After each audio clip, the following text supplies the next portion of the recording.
अथाष्टादशोऽध्यायः।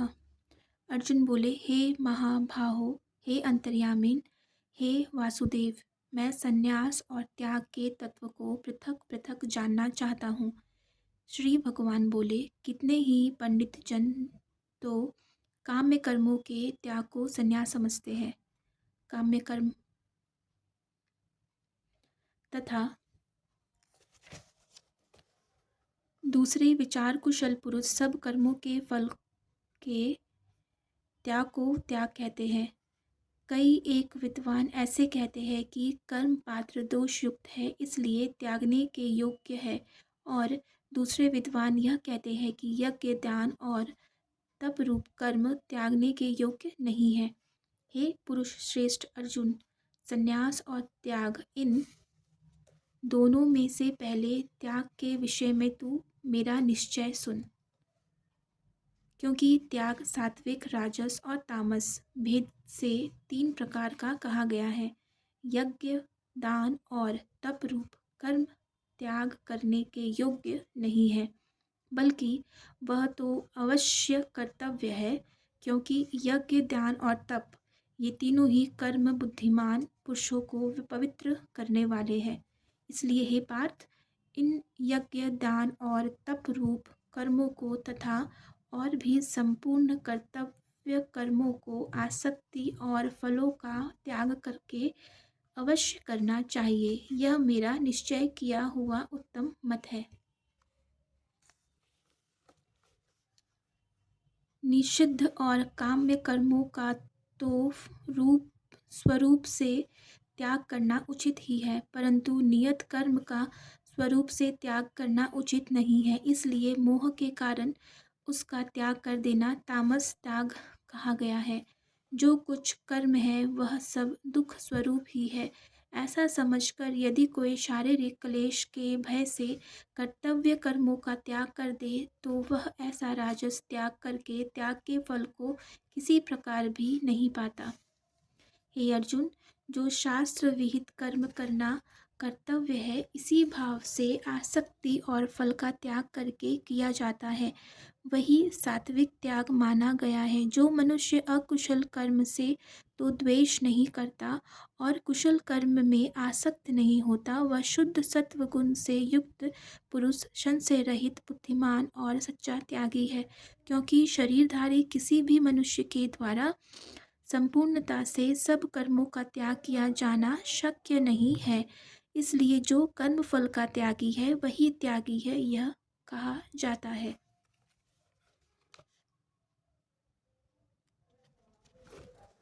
कर्म फल का त्याग न करने वाले मनुष्यों के कर्मों का तो अच्छा, बुरा और मिला हुआ ऐसे 3 प्रकार का फल मरने के पश्चात अवश्य होता है, किंतु कर्म फल का त्याग कर देने वाले मनुष्यों के कर्मों का फल किसी काल में भी नहीं होता।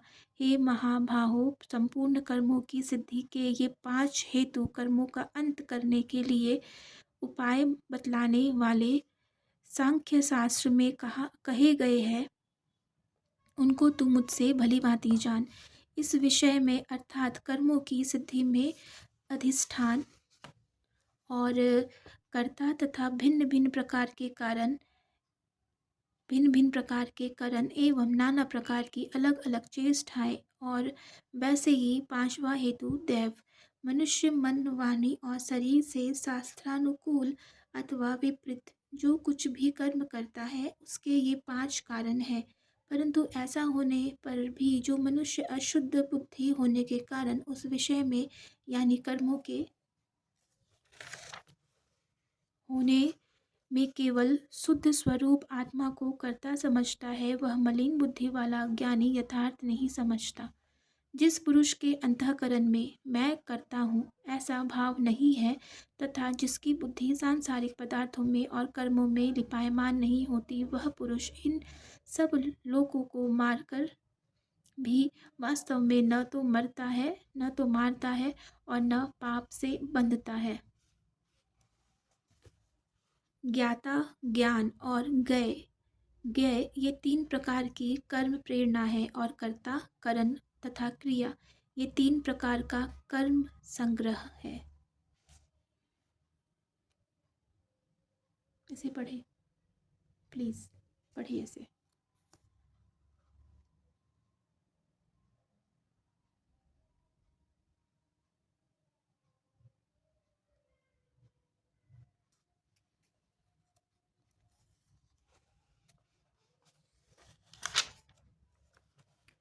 गुणों की संख्या करने वाले शास्त्र में ज्ञान और कर्म तथा कर्ता गुणों के भेद से तीन तीन प्रकार के ही कहे गए हैं। उनको भी तू मुझसे भली भांति सुन। जिस ज्ञान से मनुष्य पृथक पृथक सब भूतों में एक अविनाशी परमात्म भाव को विभाग रहित संभाव से स्थित देखता है, उस ज्ञान को तो तू सात्विक जान। किंतु जो ज्ञान अर्थात जिस ज्ञान के द्वारा मनुष्य संपूर्ण भूतों में भिन्न भिन्न प्रकार के नाना भावों को अलग अलग जानता है, उस ज्ञान को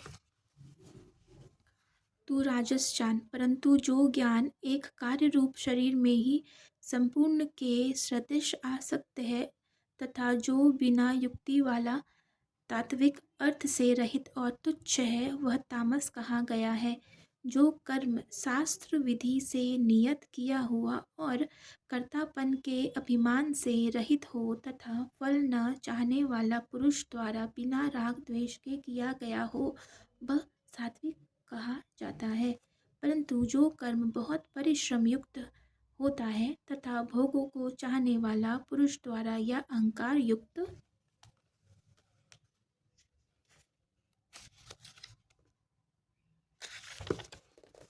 पुरुष द्वारा किया जाता है, वह कर्म राजस कहा गया है। जो कर्म परिणाम हानि हिंसा और सामर्थ्य को न विचार कर केवल अज्ञान से आरंभ किया जाता है, वह तामस कहा जाता है। जो कर्ता संग रहित अहंकार के वचन न बोलने वाला धैर्य और उत्साह से युक्त तथा कार्य के सिद्ध होने और न होने में हर्ष शोकादि विकारों से रहित है, वह सात्विक कहा जाता है। जो कर्ता आसक्ति से युक्त कर्मों के फल को चाहने वाला और लोभी है, वह दूसरों को कष्ट देने के स्वभाव वाला है, अशुद्धाचारी और हर्ष शोक से लिप्त है, वह राजस कहा गया है। जो कर्ता अयुक्त शिक्षा से रहित घमंडी धूर्त और दूसरों की जीविका का नाश करने वाला तथा शोक करने वाला आलसी और दीर्घसूत्री है, वह तामस कहा जाता है। हे धनंजय, अब तू बुद्धि का और धृति का भी गुणों के अनुसार तीन प्रकार का भेद मेरे द्वारा संपूर्णता से विभाग पूर्वक कहा जाने वाला सुन।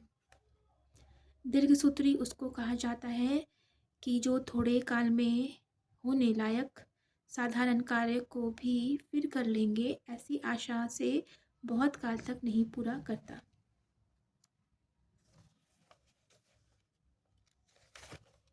हे पार्थ, जो बुद्धि प्रवृत्ति मार्ग और निवृत्ति मार्ग को, कर्तव्य और अकर्तव्य को, भय और अभय को तथा बंधन और मोक्ष को यथार्थ जानती है, वह बुद्धि सात्विक की है।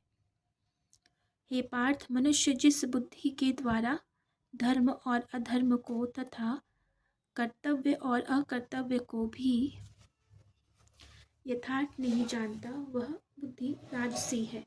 हे अर्जुन, जो तमोगुण से घिरी हुई बुद्धि अधर्म को भी यह धर्म है ऐसा मान लेती है तथा इसी प्रकार अन्य संपूर्ण पदार्थों को भी विपरीत मान लेती है, वह बुद्धि तामसी है। हे पार्थ, जिस अव्यभिचारिणी धारण शक्ति से मनुष्य ध्यान योग के द्वारा मन प्राण और इंद्रियों की क्रियाओं को धारण करता है, वह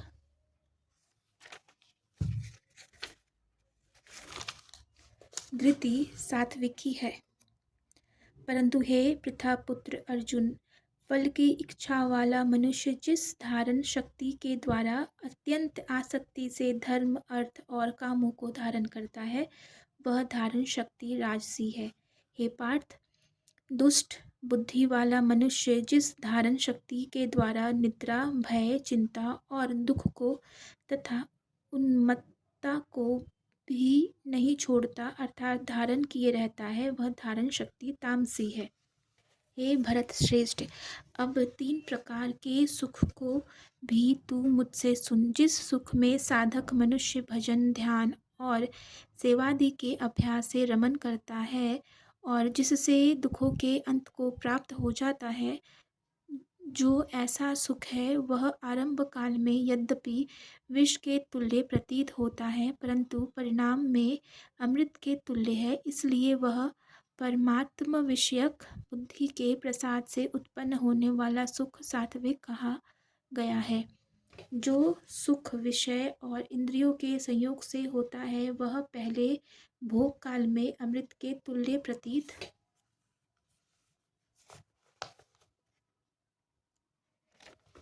होने पर भी परिणाम में विष के तुल्य है, इसलिए वह सुख राजस कहा गया है। जो सुख भोग काल में तथा परिणाम में भी आत्मा को मोहित करने वाला है, वह निद्रा, आलस्य और प्रमाद से उत्पन्न सुख तामस कहा गया है। पृथ्वी में या आकाश में अथवा देवताओं में तथा इनके सिवा और कहीं भी ऐसा कोई भी सत्व नहीं है जो प्रकृति से उत्पन्न इन तीनों गुणों से रहित हो। हे परम तप, ब्राह्मण, क्षत्रिय और वैश्यों के तथा शूद्रों के कर्म स्वभाव से उत्पन्न गुणों द्वारा विभक्त किए गए हैं।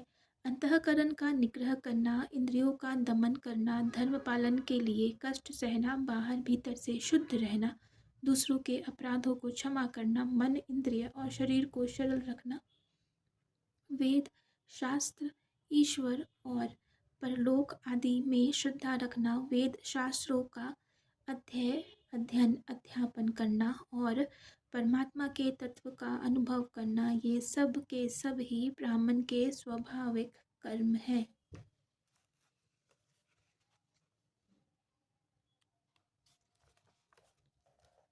शूरवीरता, तेज, धैर्य, चतुरता और युद्ध में न भागना, दान देना और स्वामी भाव, ये सब के सब ही क्षत्रिय के स्वाभाविक कर्म है।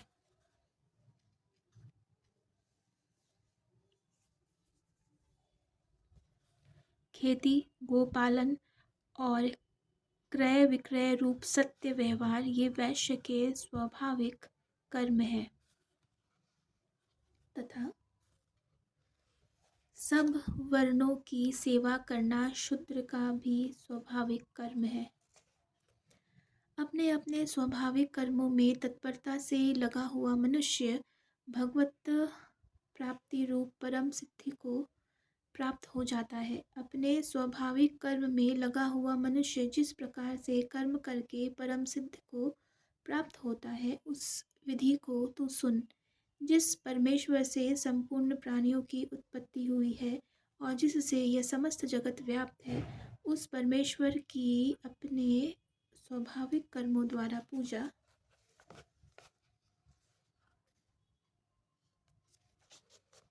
करके मनुष्य परम सिद्धि को प्राप्त हो जाता है।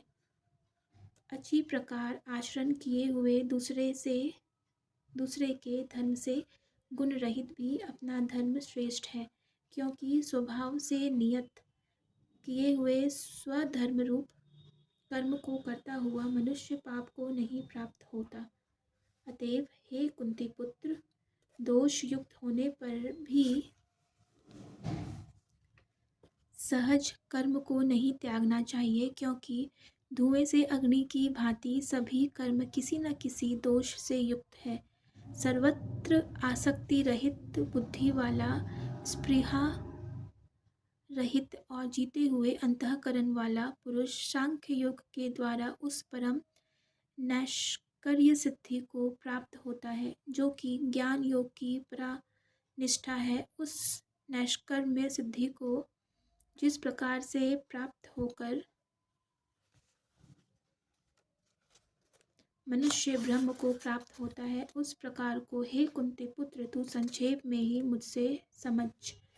विशुद्ध बुद्धि से युक्त तथा हल्का, सात्विक और नियमित भोजन करने वाला, शब्दादि विषयों का त्याग करके एकांत और शुद्ध देश का सेवन करने वाला, सात्विक धारण शक्ति के द्वारा अंतःकरण और इंद्रियों का संयम करके मन, वाणी और शरीर को वश में कर लेने वाला, राग द्वेष को सर्वथा नष्ट करके भली भांति दृढ़ वैराग्य का आश्रय लेने वाला तथा अहंकार, बल, घमंड, काम, क्रोध और परिग्रह का त्याग करके निरंतर ध्यान योग के परायण रहने वाला, ममता रहित और शांति युक्त पुरुष सच्चिदानंद घन ब्रह्म में अभिन्न भाव से स्थित होने का पात्र होता है।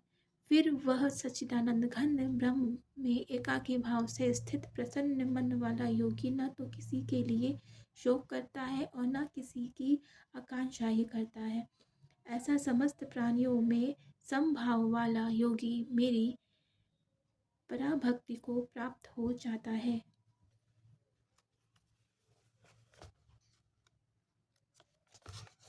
उस पराभक्ति द्वारा वह मुझ परमात्मा को मैं जो हूँ और जितना हूँ ठीक वैसा का वैसा तत्व से जान लेता है तथा उस भक्ति से मुझको तत्व से जानकर तत्काल ही मुझ में प्रविष्ट हो जाता है।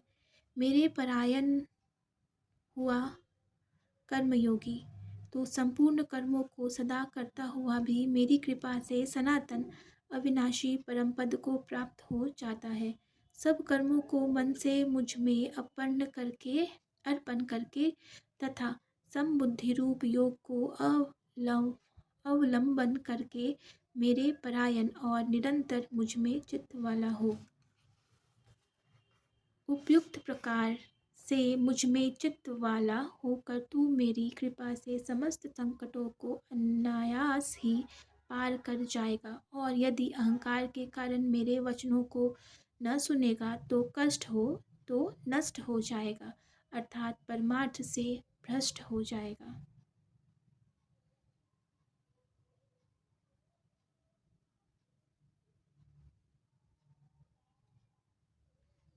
जो तू अहंकार का आश्रय लेकर यह मान रहा है कि मैं युद्ध नहीं करूँगा तो तेरा यह निश्चय मिथ्या है, क्योंकि तेरा स्वभाव तुझे जबरदस्ती युद्ध में लगा देगा। हे कुंती पुत्र, जिस कर्म को तू मोह के कारण करना नहीं चाहता उसको भी अपने पूर्वकृत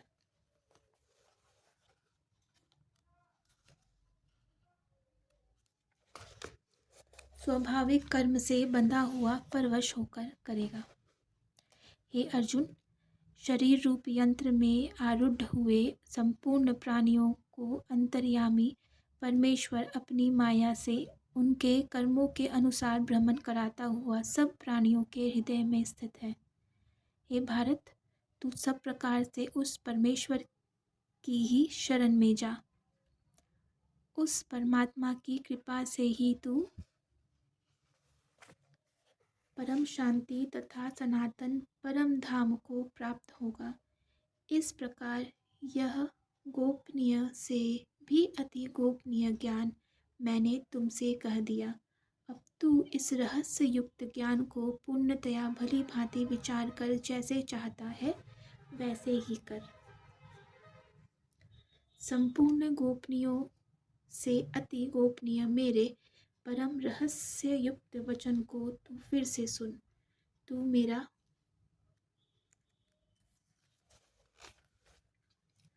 अतिशय प्रिय है, इससे यह परम हितकारक वचन मैं तुझसे कहूँगा।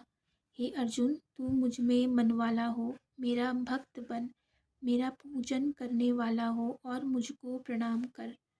ऐसा करने से तू मुझे ही प्राप्त होगा, यह मैं तुझसे सत्य प्रतिज्ञा करता हूँ, क्योंकि तू मेरा अत्यंत प्रिय है। संपूर्ण धर्मों को अर्थात संपूर्ण कर्तव्य कर्मों को मुझ में त्याग कर तू केवल एक मुझ सर्वशक्तिमान सर्वाधार परमेश्वर की ही शरण में आ जा। मैं तुझे संपूर्ण पापों से मुक्त कर दूंगा, तू शोक मत कर। तुझे यह गीता रूप रहस्यमय उपदेश किसी भी काल में न तो तप रहित मनुष्य से कहना चाहिए, न भक्ति रहित से, और न बिना सुनने की इच्छा वालों से ही कहना चाहिए, तथा जो मुझ में दोष दृष्टि रखता है उससे तो कभी भी नहीं कहना चाहिए। जो पुरुष मुझ में परम प्रेम करके इस परम रहस्य युक्त गीता शास्त्र को मेरे भक्तों में कहेगा, वह मुझको ही प्राप्त होगा, इसमें कोई संदेह नहीं है।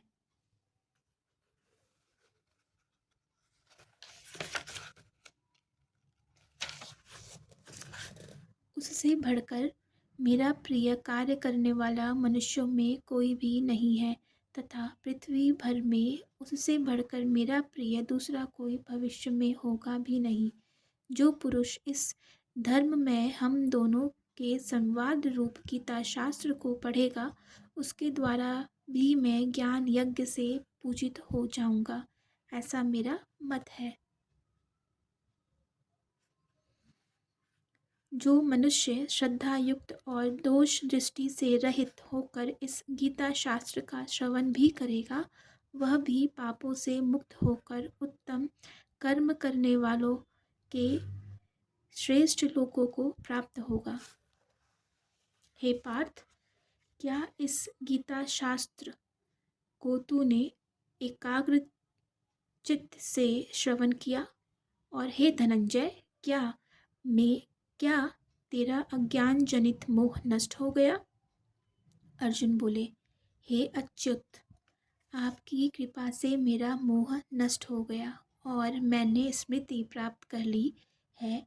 अब मैं संशय रहित होकर स्थित हूँ, अतः आपकी आज्ञा का पालन करूँगा। संजय बोले, इस प्रकार मैंने श्री वासुदेव के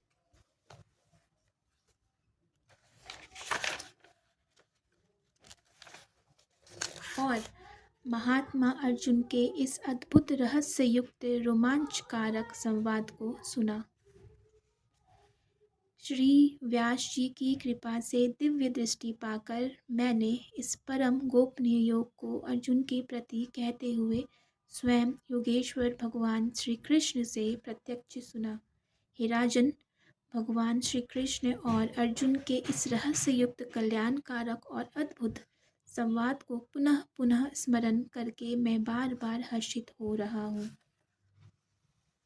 हे राजन, श्री हरि के उस अत्यंत विलक्षण रूप को भी पुनः पुनः स्मरण करके मेरे चित्त में महान आश्चर्य होता है और मैं बार बार हर्षित हो रहा हूँ।